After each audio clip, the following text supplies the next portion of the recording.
Ve kıymetli halkımız, bağımlı olma, hür ol temalı basın açıklamamıza hepiniz hoş geldiniz. Programımız Kur'an-ı Kerim tilavetiyle başlayacak. Akabinde Kayseri Gençlik Kolları Başkanımız Sayın Mustafa Yalçınkaya basın açıklamamızı okuyacak ve programımız nihayete erecek. Şimdi Kur'an-ı Kerim tilaveti için kardeşimizi buraya davet ediyorum.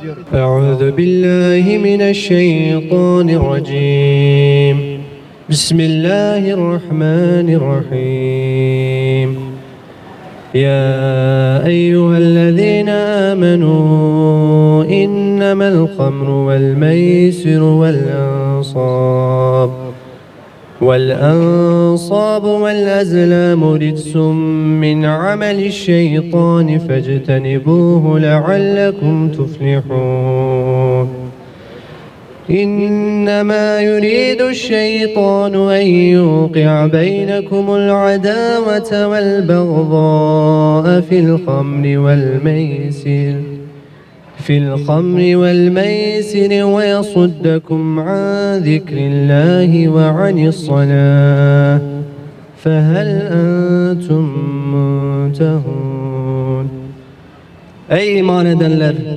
İçki, kumar, dikili taşlar, fal okları, şeytan işi, iğrenç şeylerden ibarettir. Bunlardan kaçının ki kurtuluşa eresiniz. Şüphesiz şeytan, içki ve kumar yoluyla aranıza düşmanlık ve kin sokmak, sizi Allah'ı anmaktan ve namazdan alıkoymak ister. Artık vazgeçtiniz değil mi?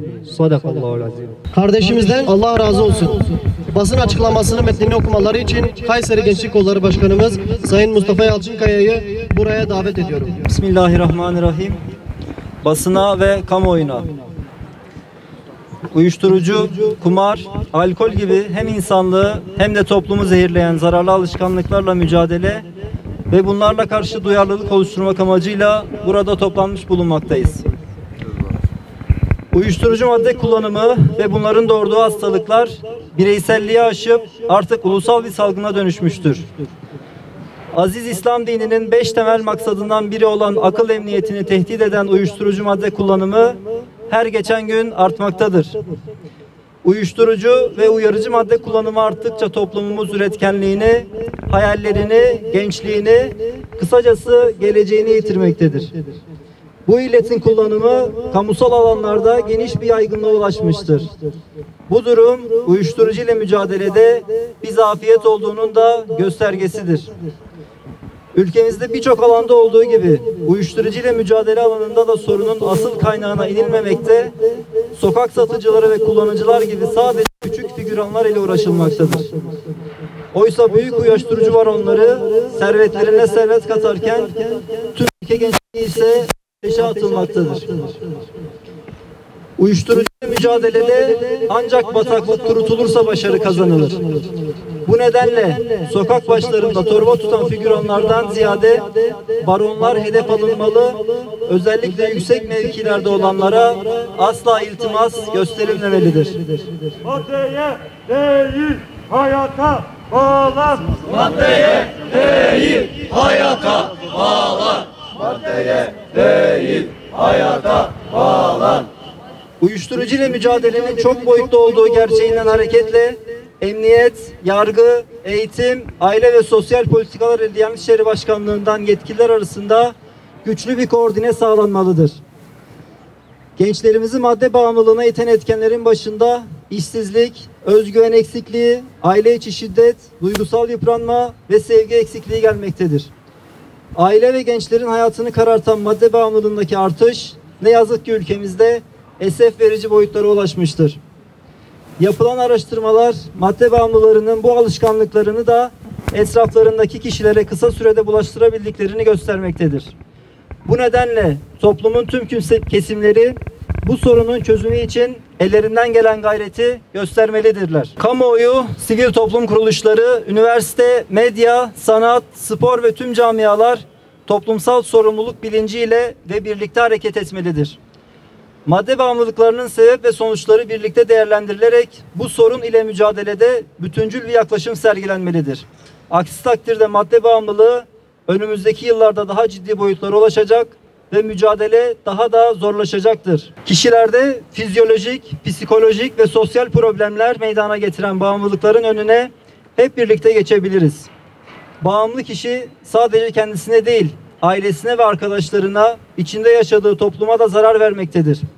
Bu durum önleyici tedbirleri ve etkili tedavi yöntemlerini gerekli kılmaktadır.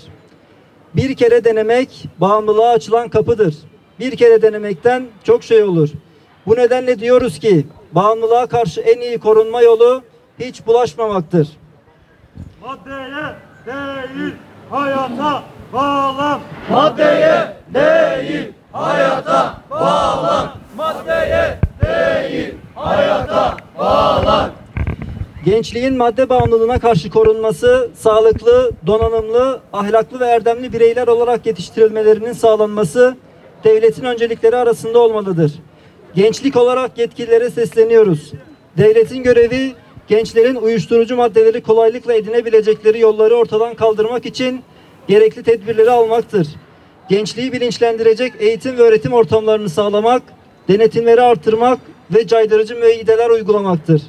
Bu amaçla sivil toplum kuruluşları ve yerel yönetimlerle işbirliği yapılarak gerekli adımlar ivedilikle atılmalıdır. Ayrıca Hüdapar Kayseri İl Teşkilatı olarak rutin yaptığımız ziyaretler çerçevesinde ilimizde faaliyetlerini yürüten Yeşilay Kayseri Şubesi'nden madde bağımlısı kişilerin tedavi amaçlı kaldığı Amatem'de yatak sorununu bulunduğunu ve halkın bu noktada sorun ve sıkıntı içerisinde olduğunun bilgisini aldık.